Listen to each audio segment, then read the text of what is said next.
दोस्तों, एक शिक्षक समाज को नई दिशा प्रदान करता है, बच्चों के भविष्य को उज्जवल बनाता है एवं देश के निर्माण में अपना महत्वपूर्ण योगदान देता है।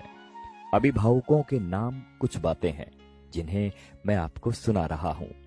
मैं उम्मीद करता हूँ कि ये बातें आपको पसंद आएंगी और यदि आपको ये बातें पसंद आएं तो आप इन्हें अवश्य ही आगे बढ़ाएं।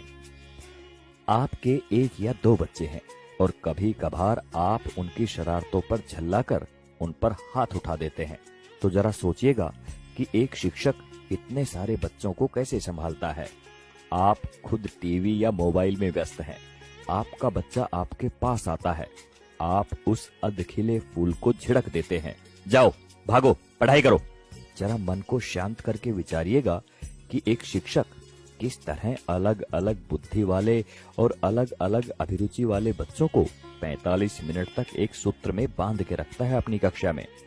आपका बच्चा दिन भर गेम खेलता है, घर पर पढ़ता नहीं है, इसकी भी शिकायत आप शिक्षक से करते हैं।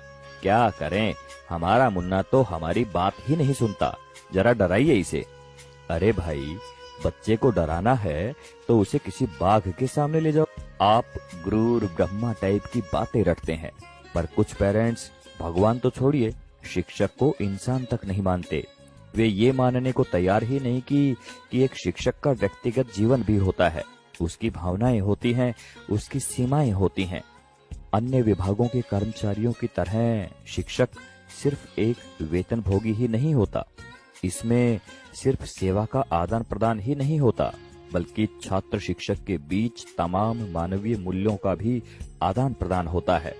आप अपने छोटे मोटे काम कराने के लिए सरकारी कर्मचारियों के आगे हाथ जोड़ते हैं, पैर पकड़ते हैं, लेकिन शिक्षक जो कि आपकी संतान को शिक्षा दे रहा है, उसकी एक गलती आपसे बर्दाश्त नहीं होती।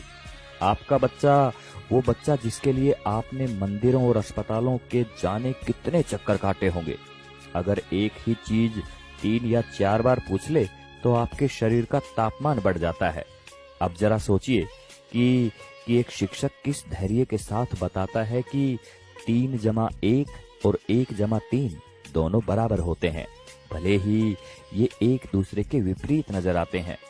अगर वास्तव में बात समझ में आ गई हो तो आपसे हाथ जोड़कर विनती है कि आप हर शिक्षक को भगवान ना सही, कम से कम इंसान समझकर उतना सम्मान अवश्य दें जो कि एक इंसान को मिलना चाहिए। सभी शिक्षक बंधुओं को समर्पित एवं सभी सम्मानित अभिभावकों को चिंतन करने हेतु प्रेषित है ये बात। आप सभी का शुक्रिया। नमस्कार। जय हिंद।